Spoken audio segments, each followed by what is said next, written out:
大家好，今天我们用山药来做好吃的。首先准备2根山药去皮。如果您对山药过敏，一定要记得戴上手套。然后切成厚片。切好之后装入盘中，然后放入锅中，盖上盖子，大火蒸15分钟。再来准备一把小米，倒入清水清洗一下，洗净后控干水分，然后把它倒入砂锅里，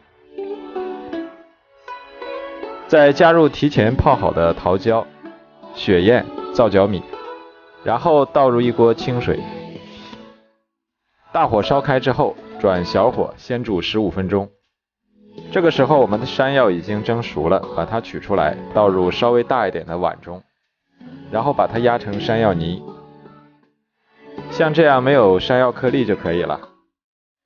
再加入适量的牛奶，把它搅拌均匀，搅拌成这种丝滑绵软的状态就可以。再少量多次加入糯米粉，把它搅拌成团。如果太干，再加点牛奶进来。如果太黏，再加点糯米粉，然后用手把它捏成面团，揉成一个软硬适中的面团就可以。